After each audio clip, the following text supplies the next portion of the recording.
to the Freedom Train podcast series. I'm opening up with a dad joke, and I'm not even a dad. So y'all ready? Y'all ready? Okay. Yeah. How do you get a country girl's attention?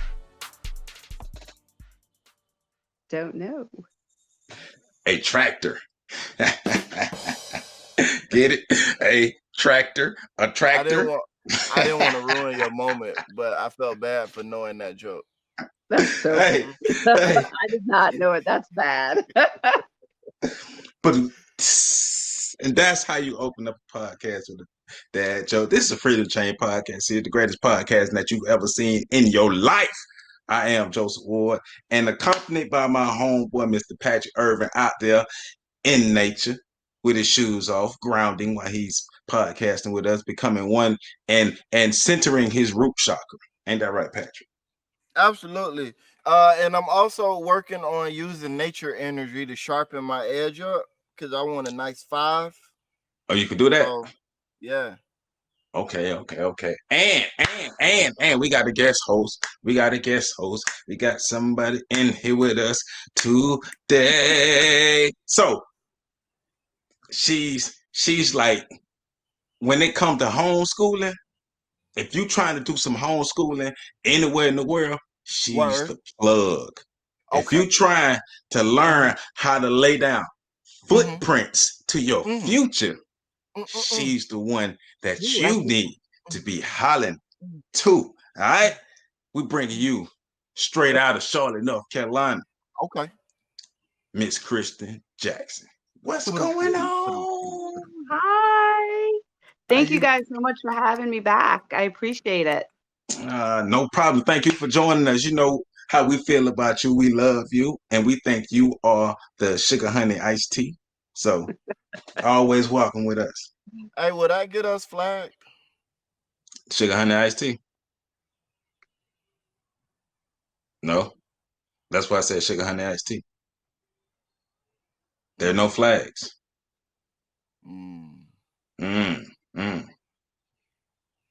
Now you learn. You see, you learn something.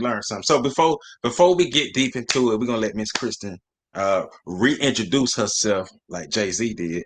Give you a little housekeeping. Remember that the Freedom Train podcast series is brought to you by PAX Inc. That's PACTSINC. And PAX Inc. is a Black development organization aimed at developing the Black community to its maximum potential through a focus on education and economics with the traits of hard work, honesty, and integrity. For more information, make sure you visit their website at www.pactsinc.org. That way you can learn more about the organization, how you can become a member, how you can donate, the code of conduct, how you can get involved in their initiatives. My favorite part is that learning center. So if you on your computer, just hover your mouse over the learning center. If you're on your phone, just hit the drop down box. You see the various resources that you have access to for free. And you can support them through their store as well as the Amazon Smile program, which is a program where you sign up for at amazonsmile.com. When you register, you'll be able to pick a nonprofit organization that you want to support. Pick PACTSINC.org. Bam. Go on with your regular Amazon shopping, just like you want to. Just every time you log into Amazon, log into Amazon Smile, shop your heart out, and a piece of your proceeds will go to PACTSINC. PACTSINC.org. And while you're online, make sure you visit our Freedom Train website at www.freedomtrainradio.com because we're doing a 12-month calendar, and the picture of every month is me with my shirt off in a different pose. You're looking over my left shoulder, looking over my right shoulder, even though I just went to different shoulders from what I said, but you get the picture. So www. No, I'm just playing. Make sure you check out all our podcasters too. Lessons from the Screen, the Enigma Set Hour, Shelby's World, the Fixed Sports Podcast, On the Shoulders of Giants, and what else, Pat? Because you got some other stuff coming. Lessons from the Screen. So who you think you is? Eddie Kane?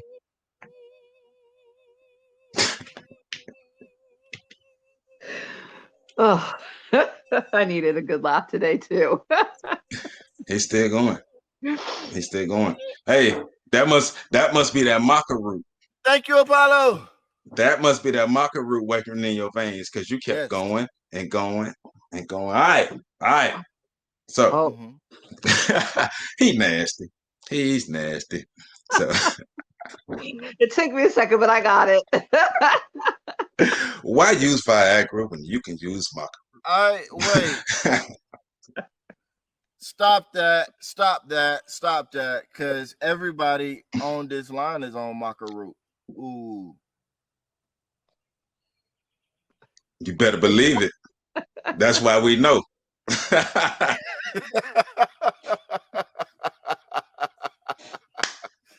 All right. So before we get too far left, Miss Kristin, can you reintroduce yourself to our audience and let them know what you do and why you so awesome in life? Ah, okay. Well, at least tell you who I am. I don't know if it's awesome in life part, but I'm Kristin Jackson. I am a homeschooling teacher.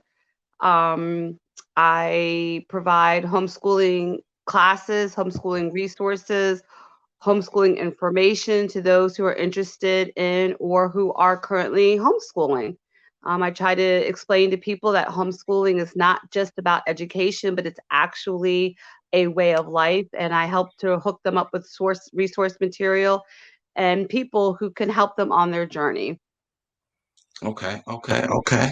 And where could they contact you? Where could they find you? I have a website, homeschoolingfootprints.com. Again, thank you guys. And I also have a Facebook page, Footprints Through Literacy, and you can reach me at 704-900-3127 or Kristin, KRISTINJ at homeschoolingfootprints.com.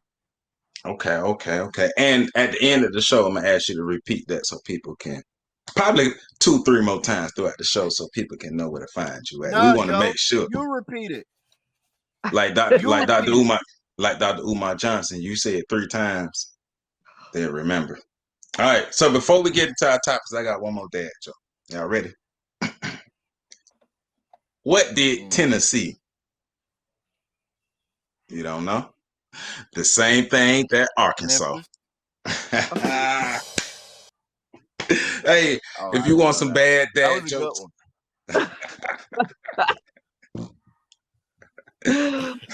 Hey, you're welcome. So, all right. So we didn't bring Miss Kristin here for bad dad jokes. We actually have a conversation that we're going to have. And we're centering our conversation around what she brings to the table, the importance of it, homeschooling, us educating our own children. So we want to get into the ins and outs of how do you create your own school, a homeschooling co-op? How do you get started in it? What's the importance of it? What's the overall significance of it? What are the short-term and long-term effects of these things? And we're also going to throw in some side topics. What do you say we're going to talk about? The Critical race theory. Critical race theory. Yes, we're going to get into that because that's in the realm of what we're talking about with education. But let's start with the why. So, Miss Kristin, what was the reason you started all of this? Like, how did you get into homeschooling? What was the thing that made you say, all right, you know what, forget this. I see an issue. Let me fix this issue. How did that start? My children had actually always gone to private schools, so I was paying tuition for an education that I did not feel was worth the money, to be honest with you. My middle son had some health issues, and in talking to his neurologist, his educational psychologist, they said, with your background, we don't quite understand why you're spending so much time, energy, and effort when you could just be doing this yourself. Right. I had never really thought about homeschooling, to be honest with you. I always thought homeschoolers were really weird people that try to keep their kids separated from normal socialization and, were religious nuts or zealots, however you want to put it. It did not seem like it was for me and for my folks. Right. But come to find out, in Charlotte, there's a huge Black African-American population of homeschoolers. And as I've learned and grown over this will be my 6th year, good gracious, homeschooling, I have found that there are a lot of us all over this country. And most of us are homeschooling for various reasons. It can be because of religious beliefs. It can be because of cultural issues. I've had one parent tell me that she wanted to start homeschooling because she was pulling her son out because they said basically they couldn't help him unless she medicated him. Our kids are being labeled as emotional problems, behavioral problems, when in reality, it's the school that's the problem. We're asking, people keep saying the schools are failing our children and our families, and I push back on that. I feel like the schools are doing exactly what they've been set up to do. They're giving us the education that's been planned for us to learn. And so we homeschool at this point because it's a lifestyle. I know that my children are learning information to become lifelong learners. I don't want them to regurgitate information. I don't need them to memorize anybody's facts. I need them to be able to look information, dissect it, and apply it consistently. And so that's why we homeschool. Hey, that's amazing. More people need to do it. But it's like, okay, so my thing has always been, especially the conversation surrounding the schools are failing our kids in our communities. All right, so y'all just really sitting around just watching the schools fail? And you okay with it? You okay with putting your child in the failing school and just watching the school fail while your child is there? I never understood that. You can't put 100% of the blame on the schools. At what point do the community and the parents start to do something different? A lot of these school systems are passing these kids. They blame No Child Left Behind, where these kids are. I'm working with a student now. He's still in public school. Came to me a couple months ago. He is graduating as a senior in 3 weeks, and he is functionally illiterate. Right. Functionally illiterate, but he's graduating. And so when you have a system that allows for that and promotes that, I mean, I know everyone's heard prison to pipeline, but it's really real, and they have no interest in educating our children to become entrepreneurs, free thinkers, lifetime learners, STEM, technology driven. They have no interest in that. They need us for the workforce, for service related jobs, mostly. If COVID hasn't shown you what they need and want us for, then nothing will. If this pandemic has not convinced you that your children are getting substandard educational services, I don't know what to tell you. Like this has been a wake up call for many families, because they're actually getting to see in real time what their kids are learning, and more importantly, how it's being taught. Right.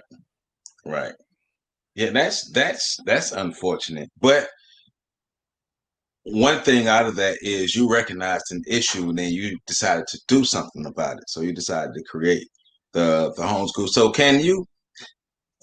Okay, I'm gonna be petty. All right, I'm gonna be petty. No. Hold up. Oh, you want to talk? See, Yes. I told you I was gonna be petty. Yes. I got more. Go ahead. Two things. First thing, to everybody watching this show, I just gotta say I can't control that my internet is janky right now, so that's why I'm a delay and I'm fuzzy. So that's that. Don't judge me. Judge my ISP. Second thing, I don't know that I like y'all giving parents a pass right now. Like we're giving them a pass. Like yes. How? Go ahead. So you saying we need to lean on them a little more? So let's have a conversation. Let's go. Well, let's go. Let's go. Go ahead. Take us there. Because the fact of the matter is, a lot of parents, I'm not going to say most, a lot of parents see school, after school programs, sports activities, summer programs, all of these programs as babysitters for their kids. They don't care about the quality of service. They don't care about what the kids are learning. half of them don't care about who's watching their kid or the environment that their kids are in. They just want somebody watching their kids that they can hold responsible if something happens to their kid, but they don't care about what's happening to their kid unless it's happening to their kid physically. Well, So yeah. like let's talk like no, like the school system is failing because it ain't the school system failing, it's the parents in the community failing. It's Well, right. you. Well, I mean, right. Look, all right. We're from the south side of Tallahassee. So most of the schools that we attended on that south side are expected to fail. Right. So this is the school system that we are forced to go into because these are the schools that we zone to. So they are failing schools and the environment is like whatever. And like you say, there are a lot of parents who just don't care. There are a lot of parents but that's what I'm saying. It's like you can't just blame the schools. You got to do something about it. Because the school not gonna get no better if don't nobody put no pressure on them to get better. But I'm also going to push back just a little bit because you can't give what you don't have. So these That's true parents too. received piss poor education with no expectations, no real standards, just with the mentality of just get a job, just get your diploma, get a job, and you'll be fine. Then that's what they're going to give their kids. That's what they're going to pass down. You don't know what you don't know. And a lot of these parents don't even understand. They understand they can't afford private school. They understand that they can't get their kid in the charter school because of lottery. And so they feel like, well, once they've exhausted those options, then what? Now Well, I agree with Mr. Patrick though, in the sense that, then make it your business to know. But a lot of yeah, people are just trying to make ends meet. true. Well, let's push back on the pushback. Go Let's ahead. push back on the pushback. Go ahead. Let's push back. So the pushback to the pushback from the pushback while we pushing back. Mm-hmm. Look, I do agree with you. Some people don't, like, you're right. You can't give what you don't have. Like that's facts. But if you have the ability to observe what's happening and formulate a complaint about it,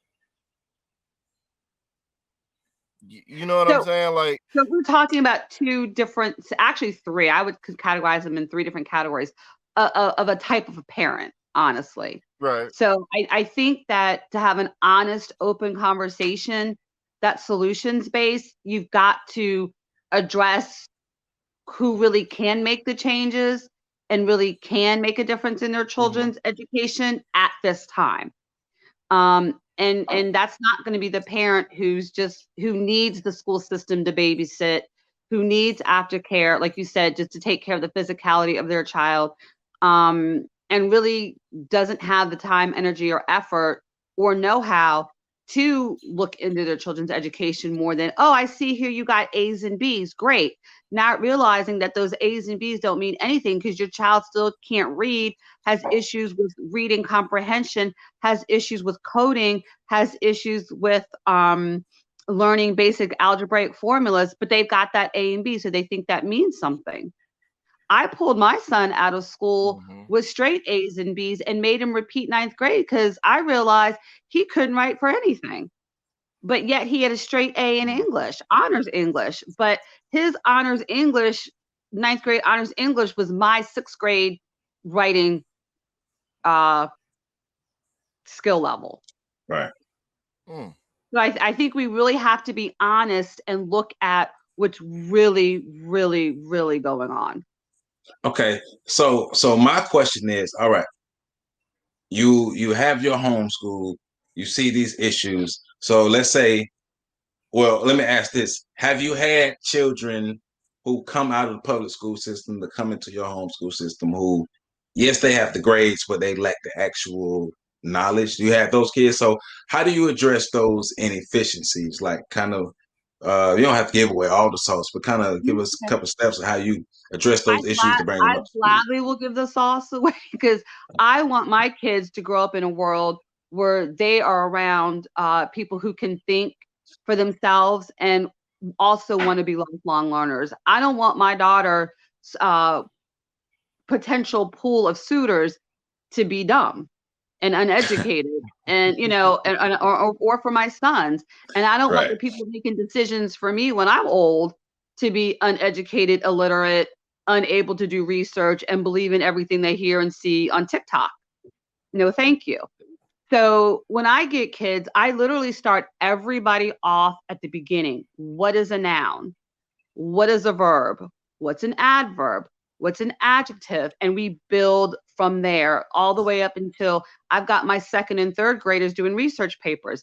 Now, are they doing excellent 5-star research papers? No, but they know how to do what a thesis is. They know how to go about researching a topic, getting that information, what plagiarism is, and then producing a piece of work that they can be proud of and say, look what I did.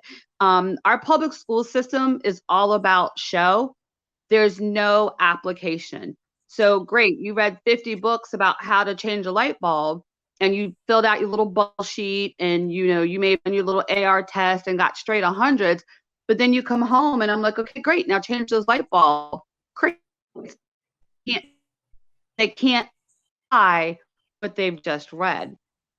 I'm just going to go in a real quick. Right. The other issue is when I get my kids from public school, they're reading. They're not even asking these kids to read full books anymore because the Right. tests are just excerpts from the book where they fill in a little bubble, multiple choice. So the kids don't even know how to take a piece of literature and break it down to the setting, the characters, the plot, the theme, the resolution of the theme. No clue how to do that. They could tell you the dog red. I always say this: the dog wore red shoes, but they can't tell you why. But and you know what's crazy with that is you can take those same kids, you can give them that passage and watch them fail to break it down, but give them a movie and give them the whole plot and everything, and they'll break the movie down because they've been conditioned with the visuals because they're not going to be like succinct like we want them, like this is the plot, this is but they'll be able to tell you it in their way Right. see that's the thing. So you could take that and mold it to, all right, well, this part is the plot, this is the thing, this is the climax, all those different things there. But it just, like you said, in the public school, they're so test focused that they're not going to take the time to, first of all, concentrate on the child's learning style. When I was in school, I needed to be in a classroom where I could get up and walk around and do other things because I needed that more kinetic learning space rather than just sit down and just be quiet. I'm gonna get bored. My mind go wandering on. I still do that to this day. Like Mm-hmm. I do good at my job because I have the flexibility to get up and walk around and put on some music and sing a song, and get back to work, and just because it helps me produce better. But like you say, in those environments, that's not going to be nurtured at all. Mm-mm. There's no real Yeah. effort on teaching children to make connections to the world, real connections to the world around them. So what ends up happening is you have kids who think they hate reading. They Yep. don't hate reading. They hate not understanding what they're reading. They hate not understanding the point of what they're reading. That's what they hate. So one of the things that we focus on in our group is we teach the kids to look at anything that they're dealing with, whether it's art, literature, music, STEM, it doesn't matter what it is, through their own perspective. Black Yep. child, Black woman, Black male, you can read these books or excerpts as they're required to do and pull from your own perspective to really get a deeper understanding of it. They don't do that in public school. They don't have time. Right. Yeah, I Right. think that's the issue right there is the time. Like you said, everything's all show, no go. And that's why, you know, all of these kids can read, but they can't comprehend, you know. Um, and that's why we're having all these conversations. I mean, even in our group, having conversations about how to analyze a YouTube video to see if it's factual or not. Like a lot of these kids, if anything comes across the screen, it's facts. They Yep. saw it, the man said it, it's facts. You know, even if they know it to be false, they don't necessarily have the ability to reject what comes across a screen. And some of that for the younger kids is just executive development. Their brains just aren't developed enough, maybe. If we're real honest, there are a whole lot of adults that fell down the Q rabbit hole. There are a whole lot of adults that, you know, the whole alternative facts, the fake, the big lie. I mean, there are a lot of adults, again, who can't reason. So we took out critical thinking. We Yes. took out being able to make connections and having perspectives on and the true analysis of literature. And we're left and we now are living with the results of having taken that out. We have stupid people in our country. I mean, it is what it is. We have people who cannot start and follow a thread to the finish and come up with complete thoughts. And yeah, I mean, it boggles my mind when you listen to the expectation we have on kids, but then we look at who's teaching our kids, who they're going home to, who's looking at news with them and analyzing the news. Yeah. Most don't even watch the news anymore. But what's scary is it's intentional. Because in the world that we live in, Right. with the resources and accessibility that we have, it's intentional. And that just makes it worse. Well, yeah. We are, especially And nowadays. that's the challenge. That's the challenge. Right. That's the challenge. Yeah. With I'm sorry, Joe. No, go ahead, because you got with your delay. What we're that's the challenge with what we're dealing with right now is that there is so much information available, and there are so many people that are so comfortable and willing to follow threads without applying any logic to the threads that they're following. And these are the people that are on social media showing themselves trying to be thought leaders. They're they're basically all over the internet becoming content creators, and people are worshiping them as intelligent, as this and as that. And I'm not saying that these people aren't intelligent, because intelligence is mental adaptability. But what I am saying is their ability to critically think about things or to reason about things or to follow a thread is just not where it needs to be put in this space of being a thought leader or a academic leader or anything of that nature. Well, I don't know. If you look at it from a different angle. So the schools are structured to turn out worker bees. So every now and then you get folk like us who slip through the crack, who at home and outside of school, or you may have had a teacher who taught you critical thinking. Because I know what that's critical thinking was an actual class in elementary, middle, and high school was critical thinking. So, and in our house, like my mom, she was adamant on critical thinking. You know, use your brain. You know, if you had a brain, you'd be dangerous. You know, but it's just being able to think and analyze situations. But we know, okay, so they're turning out worker bees, but the system is designed to turn out these worker bees so you can have these corporations going on, these businesses going on, but also if you don't have the worker bees, who are these thought leaders? Who are their followers going to be? And so a lot of these people understand that there are a lot of people with the sheep mindset, the worker bee mindset, and so that's why it's easy for them to become thought leaders. They're charismatic. They have the tools. They have the resources, so they can become thought leaders. especially in a world full of people who think they're thinking for Yeah. themselves, but think like everybody else. So Agreed. Agreed. You know, the crazy part of that too is nowadays you don't really get real critical thinking courses until you get to college. And how many people are locked out of college for various reasons? And that's why I was saying you have all these adults that can't think critically because we took it out of school. There used to be logic classes, a class you could take called logic, philosophy. They don't have those anymore. right, yeah, You I you took can't I even took find them. philosophy. Yeah, Mm-hmm. yeah. And I took honestly, I took Yeah, philosophy and we class. teach people to look down on them too. Like we teach people to look down on philosophy. Yeah, but I took that class in college. One of the reasons I took that class is when I would watch TV, it was like, okay, these are the people who seem it seemed nerdy, but I love the questions they would ask because it would make you think.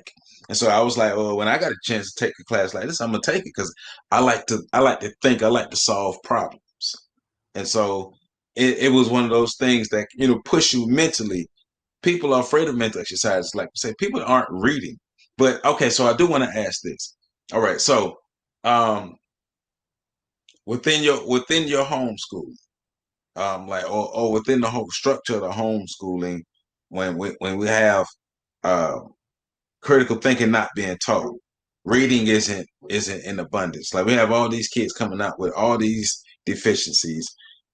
How like what are different ways that the information is taught to, especially to try to make sure that the kids are grasping the information or they're gravitating to it. So what are the different ways or fun ways that it can be taught, especially in a system like a homeschool where it's not may not be regulated by states or federal or local levels or things like that.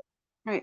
Well, we actually have a critical thinking class, and I teach history and science using literacy. So if we're learning about, let's say, the Bronze Age, then everything we read, everything we write, we will learn about, we'll do it using the Bronze Age material. So that means that art projects will be about the Bronze Age, cooking, we'll cook foods that were popular in the Bronze Age. Okay. We'll do science projects like building a civilization, um, doing molds, making cuneiform, reading Gilgamesh, reading the Book of the Dead, like whatever it takes. We call it unit studies. And so when we study that unit, we bring in all of the subjects actually and teach them all as one cohesive unit so it makes sense. If you have to learn grammar, you might as well learn grammar, from a book about the Bronze Age. If you have to learn sentence structure, why not learn it reading a book about the Bronze Age? If you have to write a paper, why not write a paper about the Bronze Age? So we try to teach it as a holistic unit so that when it's all said and done, the kids come away with having touched on that subject in many different ways. So whether you're a visual, auditory, kinetic um, type learner, you've learned material in all these different ways. And I also believe in skill building. So what I teach my second graders, I'm still rehashing with my seniors. What I'm teaching my third graders, I'm still practicing with my seventh graders because they forget. If you don't use something often, it gets rusty. And also because you're building confidence. One of the biggest things I believe that homeschooling affords your student and that makes their education different than, say, someone in public school is that you can set up your homeschool to be all about building self-confidence, teaching self-discipline, self-regulation, self-control, finding their strengths, finding their weaknesses, and playing to both. A lot of people think, oh, well, I'm just going to only focus on the strengths. No, then you're not setting up your kid to be a functioning adult, because in the real world, your weaknesses are often put on display and you have to know how to deal with them. So when you're homeschooling, you actually have the time to get to know your child and for your child to get to know themselves. And then they have a safety net because we know when they turn 18, this world does not care about them. that they can practice these skills in a manner that if they fail, it's okay because you're there to pick up the pieces and help them try again. Whereas in public school, if they fail, it's, oh, you're stupid, or, oh, look at you, you're not college material, or, oh, you're never going to do well enough to pass or get these grades. With homeschool, I'm looking at the journey, not just the trip. Gotcha. Does that make sense? Yes. Yes. It does make sense. It makes total sense. And what basically, to paraphrase what you just said, is that I'm letting the silence sink in. Okay, build up. Okay. I thought you were frozen. Bro, I learned a new technique called silence. Put a time. So what you learn, what she's basically saying though, is that your fifth grader is smarter than your senior. In the homeschooling scenario, yeah. Mine also, are. I mean, and I the test scores prove it. So even when you use the same tests that public schoolers are subjected to, homeschoolers at a much higher percentage rate do better than their public school peer students. And you want to know what I heard? Because of students are reading the Book of the Dead, stuff like the Book of the Dead and the Epic of Gilgamesh. That means when students from your class, when they go to church, they be in church asking logical questions. That's what that means, huh? Yeah. Hey, I heard this story. They got a flood story in this over here too. Which flood came first? Those are those connections that we're looking for. Those are those connections. Connect the dots. And I'm not even here to tell you how to connect the dots. I'm just saying, do you see the dots? Okay, great. Now that you see them, don't you want to connect them? And if you're going to connect them, what resources do you need to connect them? And now that you've connected them, how are you going to communicate to others that you've connected them? Now that you've communicated to others that you've connected them, how are you going to apply it? And it just seems to me that as parents, we are not giving our children all of the skill sets necessary to be successful. We're just I don't even think we're asking them to see the dots. I don't even think we've gotten that far. We're not. And the wonderful part of the analogy you just gave is that the line between the dots is critical thinking. Well, and it's not even like the line itself, although that's a part of it, but it's the existence of the line altogether. Because critical thinking is also being able to analyze, should these things be connected? Well, also critical thinking is also on the opposite end of the spectrum of blind faith. Yeah. So, in a sense, going back to what we were saying a bit earlier about why some people have that sheepish mindset. I mean, for some people, it's advantageous to groom or to condition these people to think this way. That way, my dogma or my doctrines can succeed. That's how I can be a trash leader in the community and leave a trail of trash, and nobody cares, and everybody make excuses for me because they're all indoctrinated. The other angle of that, though, is we have to kind of acknowledge that thinking is something that the brain, that the body, that the mind naturally does not want to do. I'm just flowing my eye. Because it's such an energy intensive activity, and your bodies are built to conserve energy, to be efficient. That's why so much of what we do happens without thought. That's why, you can find yourself in the middle of an intellectual activity, lost in thought, and lose track of the next the previous 5 minutes that just happened. It goes back to Everywhere your body can try to save energy, it's going to try to save energy. it goes back to what Joe was saying, a book Huh? versus a movie. It's that instant gratification. If I can sit and have that information poured into me versus me having to sift through, bite it and chew it up and swallow, oh, just pour it. Just pour it Yeah. every time.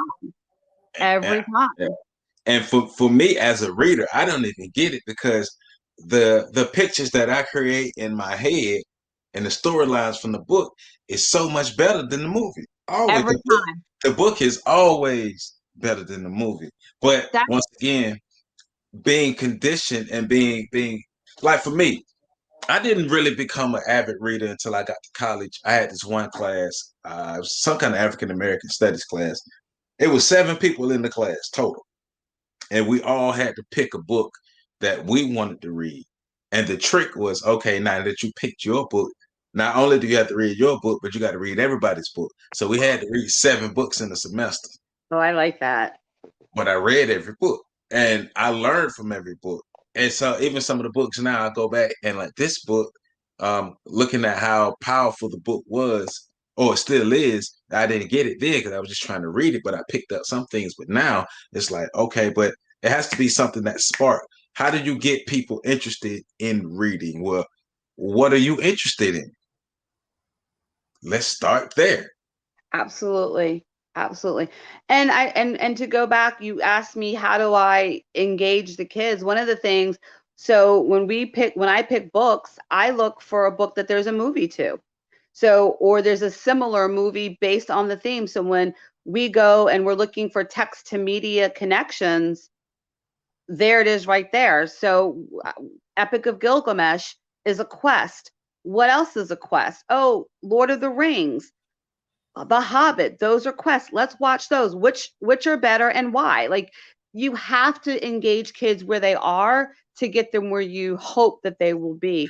The other thing is, like Mr. Patrick said, it's training your body. We accept the fact that you've got to go to the gym and shoot an hour's worth of free throws to make it automatic in the game. But we don't accept that you need to read 20 minutes, 30 minutes, 45 minutes, an hour every day to train your brain how to process and engage Right, with information. right, It makes no sense to me. right. And it's because it's the boring stuff. It's the non-sexy stuff. But we all should know that the boring, non-sexy stuff or the medicine that tastes the worst is usually the best for you. So we should be there by now. Yeah. So all right. So critical race theory. All right. All right. So for those, well, Pat, you're gonna break down critical race theory, and then Miss Kristen, we're gonna go into it. So Patrick, break down for the people what critical race theory is. Woo! My headphones came back just in time Good, for good, me to hear what you said. good. Won't he do it? Won't he do it? Who Yes, is he? Who is he he? will. Who is he? Willie Earl. Oh, okay. I'm with you. So, critical race theory is basically, to simplify it in a sentence, it is a theory that suggests that racism is woven into the fabric of America and that the society of today is built on the racist actions of the past. To simplify it in a sentence, we're all familiar with critical race theory. Those of us that talk about racism in America and how it goes back and how the past influences the future and how the present is dictated by the past but also influences the future. And those of us that push back on the narratives of white people that would say, well, you were never a slave, or I'm not my ancestors, by saying, yeah, but you still benefit. We're all talking about critical race theory.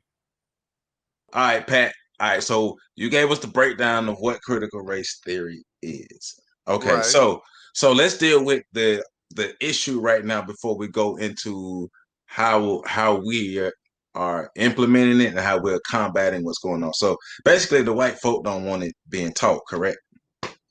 Yes. So what's the issues? And either one of you can weigh in on this. What's the issues behind them not wanting critical race theory to be taught? Go ahead, Miss Kristin. Well, they don't want their children to feel uncomfortable. They don't want to be made to feel ashamed or embarrassed of their history. That this is actually the language that they're using, because right now in North Carolina they have a bill in the state Senate, or maybe the state House, sorry, to prevent critical race theory from being taught in schools.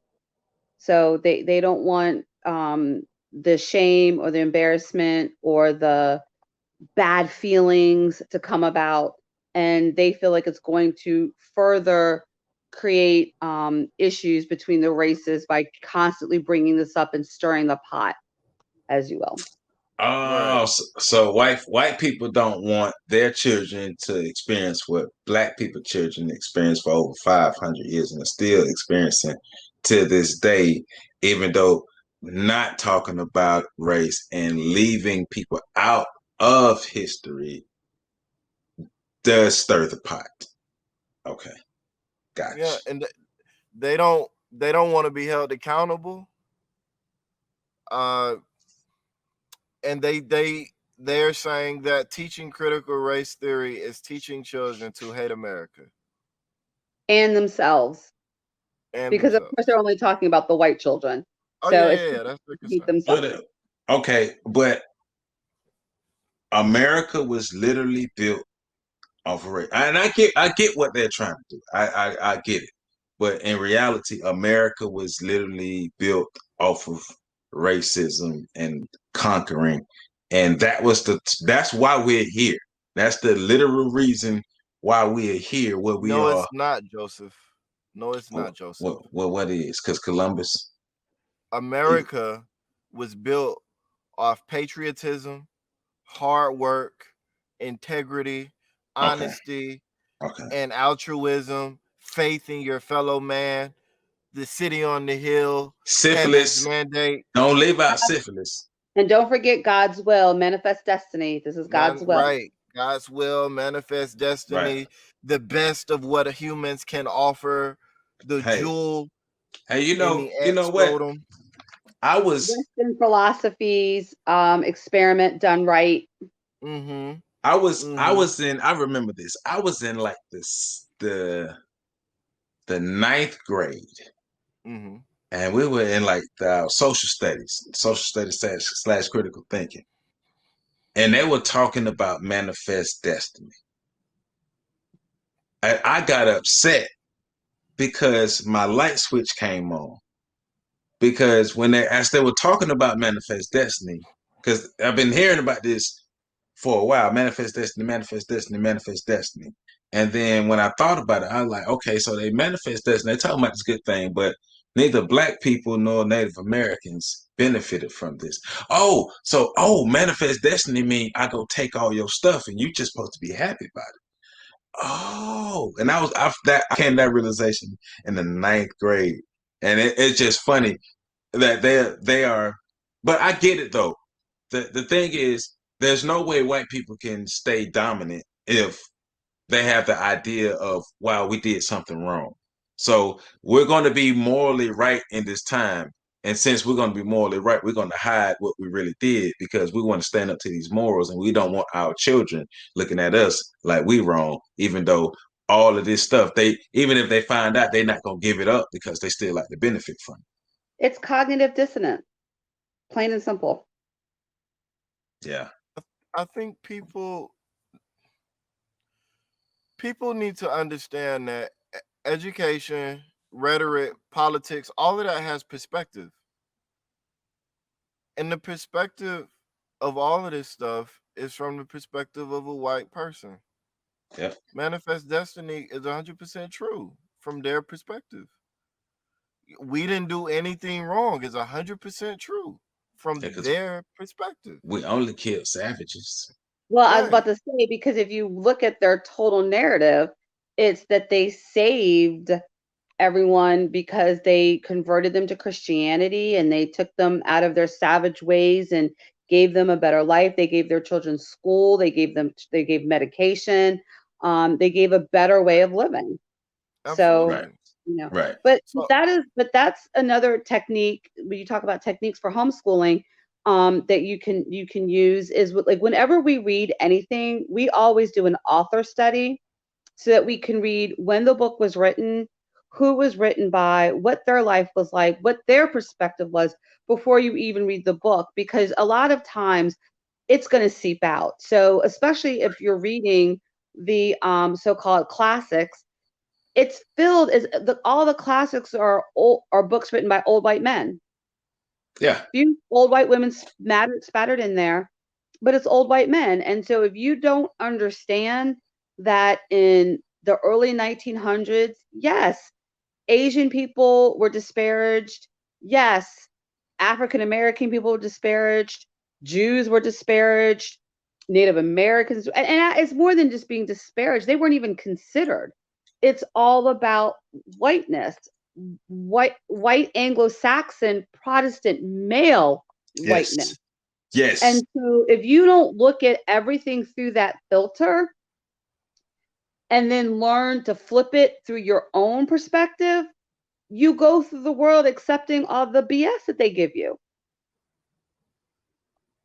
Yeah, but I love I love how you said white Anglo-Saxon Protestant white, because that needs to be specified, because going back to why, especially the critical thinking aspect within the homeschooling, just in education total, because the idea of a minority, right? They say everybody, well, technically everybody who's not a straight white Protestant Anglo-Saxon male is considered a minority. And see, this is why, once again, why critical thinking is important. Because if you think about it, it's more of everybody else than it is that group of men. So the people who they call the minorities are actually the majority. So we need to, for one, thinking about that, and also through a medium like homeschooling, we can condition a new generation of children and adults to not think of themselves as minorities, to not even use that rhetoric. And when somebody uses it towards you, you check them. Hold up, we're not no minorities. We're not minorities here in this country, and we're not minorities in the world.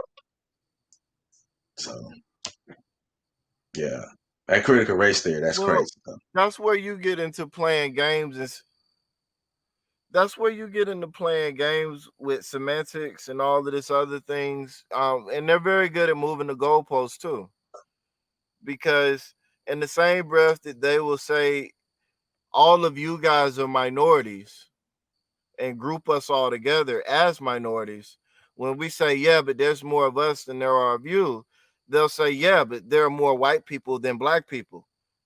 Well, Right, you just changed the goalposts. You just right. moved the line. I was thinking You about that just as said I we was was saying. all minorities. We was all together. And now we saying, okay, well, if we all together, then you're the minority. No, no, no, no, no, no, no, no, no, no, no, no. No, hold on, hold on. That's not what I said. Right, So we got to get into, but that's where critical thinking comes in as well. We got to get into understanding those games and then understanding whether or not it's even worth it to play those games. And right now you have so many people that just, they get so bent out of shape. And that's where the conversation about perspective for me becomes so relevant and so powerful. Because when you have perspective, when you see white people doing what they do, the nefarious ones, the malicious ones, the ones with ill intent, you don't get upset about it anymore. right. You know, it doesn't bother you anymore. You understand why they're doing it. You know what I'm saying? It makes sense. Yeah, because If then you I can know. put myself in the shoes of a white Anglo-Saxon male, a white Anglo-saxophone playing male, I get it. What am I mad for? Right. I'm gonna just do different. You know what I'm saying? Go ahead, Miss Chris. You Yeah. was finna drop Yeah. some knowledge on them. Do it. Right. Then I'm just gonna say, yeah, you see the duck waddling and quacking, and you expect that. You know, I Right. mean, at some point, and I think that's where homeschooling really offers a different way of life that can lead to a better life, because it Mhm. allows you as a parent, as a family, to create values, morals, and decisions based on what's best for our community. Um, in other words, if you feel that there's really no point in trying to assimilate, then you stop doing that. And you don't feel the pressure of trying to have to assimilate because of the school system you go to. I mean, let's be honest. There's still places where kids can't wear their hair as it grows naturally out of their head. There's still places where young black women are penalized for wearing bathing suits, because bathing suits that they chose because it fits our bodies differently. Um, And that push for that fake assimilation, because we realize that we will never assimilate. I mean, they, like Mr. Patrick says, they keep moving the bar. But when you're homeschooling, you don't you it's like you get off that wheel. It's like, you know what? yeah, I'm not even gonna run this race anymore. And then you can really truly connect and find purpose within yourself, for your child, and for your community.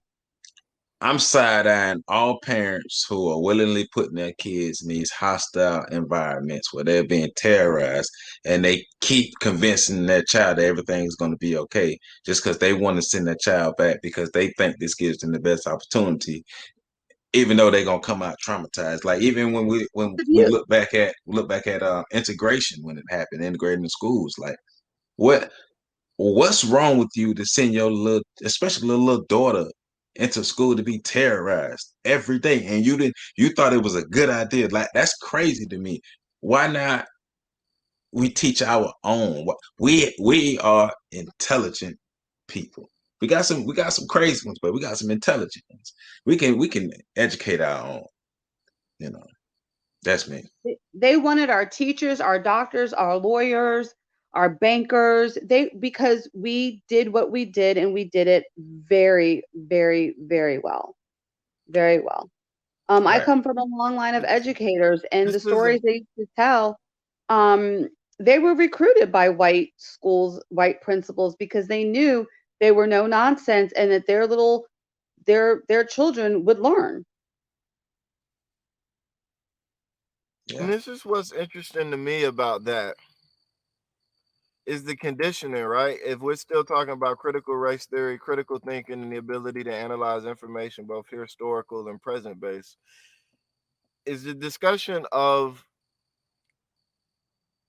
their ability to what we got the white ice is colder thing, which everybody talks about frequently. So they can recruit the best and brightest of us because we all just get excited about getting attention. But then on the other end, you have the celebration of enduring the trauma that they cause. You know, we look up to the people that were sent into their schools that were beaten, abused, shot, some of them permanently mutilated.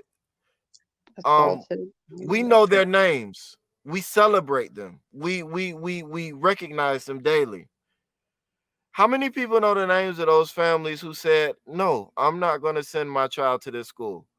Are the names of those families who sent their children to those schools, and then after the first day was like, they did what? Nah, we not going back. You good?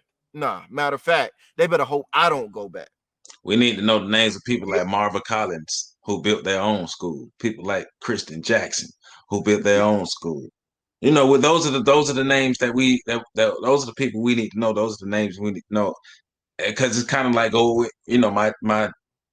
I created something I call Jackie Robinson syndrome, because to me it's those black people who don't have to go be a part of something white. They don't have to, but they choose to go to be a part of something white anyway, and they go, and despite the terror, despite the trauma and all this, they gonna stick to it to go through this white thing for whatever means to an end. I don't know, but they're gonna do that. I call that Jackie Robinson syndrome because it don't make no sense to put myself in a traumatic place when I don't have to, especially when we have our own. So got to do different. Definitely got to do different. So, I mean, within the homeschool community here in Charlotte, there are Black groups because you get tired of being the only family that shows up for a family outing, for a field trip, for a program. Why should my kid have to be the only one? My parents used to tell me all the time, you have to be bigger, better, brighter just to be considered. And I'm not putting my kids through that. right. They don't have to be bigger, better, brighter. They just have to be themselves. And, I believe in build your own table. Don't ask for a seat. Don't expect a seat. Don't even want a seat at this point. Right. Build your own table. And they can join the table at any time. All are welcome. I do believe in diversity. All are welcome. However, just know that when you come, you're going to learn about African American history and literature and science and SEL and our issues unapologetically. Right. Right. Hey, man, we ain't even talked about SEL yet. Well, go ahead, talk about it. No, that's Miss Kristin. She's the SEL queen. What is SEL, Miss Kristin? You already no, don't let me not doing that. We done had her on this show 2 times already. She didn't explain what SEL is both times. If you still don't know what SEL is, go back and look at her old show. Now go ahead, Joe. Ask her to explain it anyway. Go ahead. Could you, despite his he might have had too much sugar today. It might be gas. I don't know. But could you, for the people, just explain what SEL is, Read please? between the lines, bro. Yes. So it's social emotional learning. And I truly believe that it is the antidote to trauma. It is what helps take that person or that child that's been in a traumatic situation, and it builds and creates resiliency and helps them get to the other side to help with functioning and being able to heal. Okay. So how do you incorporate social emotional learning into your curriculum? Absolutely. So again, when we're reading or we're writing something, we look for it. How was this character kind? What was this character's perspective? How was this character optimistic? Why do you think this character was honest? We look at the real issues and then again we apply it. We make connections to it. So like today we were talking about symbolism, and we talked about myths, and so the theme was love. So the myth of Cupid, and then, using metaphors and similes and allegory for love, using weather and season, and then looking at how symbolism applies to it. As simple as that, a whole lesson, but I just taught 4 things using, SEL, the book that we're reading, and a writing assignment. Right. And hello from the other side. But really, too, just talking to kids. One thing I've learned a lot from Mr. Patrick is letting kids talk. I've learned a lot from you, Mr. Patrick.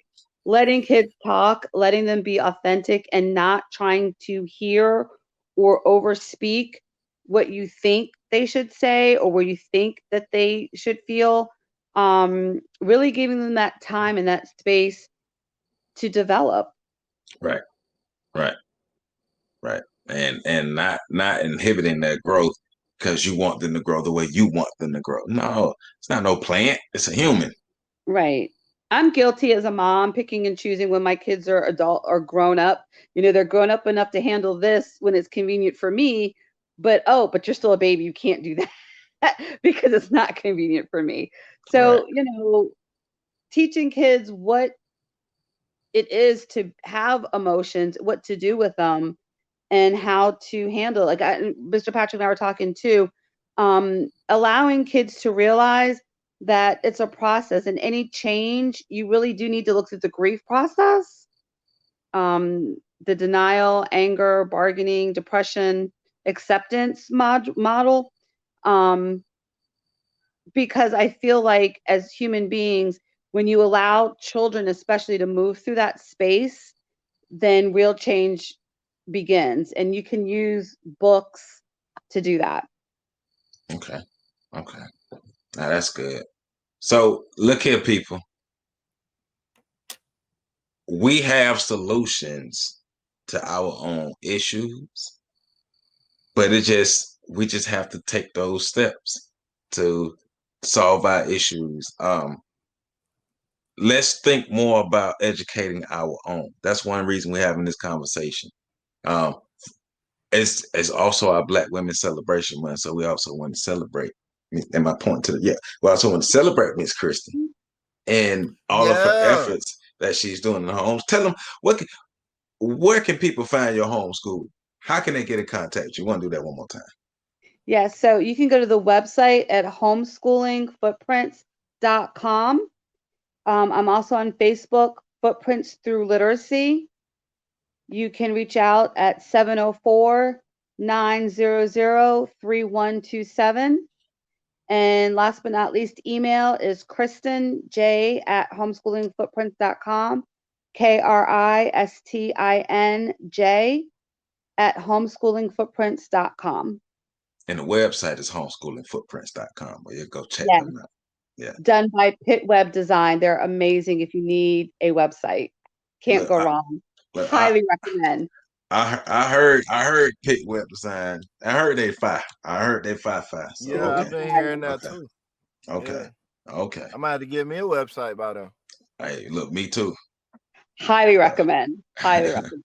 So, food for thought for you all. Put it on your plate, but we need to be in more control of what's going on within our communities. Malcolm X already told us we got to be crazy to allow our enemies to educate our children, and we continue to do that. But let's not continue to put ourselves in situations where we feel like this is the best alternative that we have, right? So let's make the best decisions for ourselves so we can uplift ourselves and be the best versions of ourselves. So I am Joseph Ward. He's Patrick Irvin. His camera is doing whatever, but he's still Patrick Irvin. He's still there. www.freedomtrainradio.com. Make sure you can check us out. We're on Google Podcasts, Apple, Spotify, Radio Public, Stitcher, iHeartRadio. Subscribe to the YouTube channel, like, comment, share, do all those things. Support your homeboy. And support Patrick and the whole network. I didn't mean to come out like that. Support your homeboy. It came out wrong.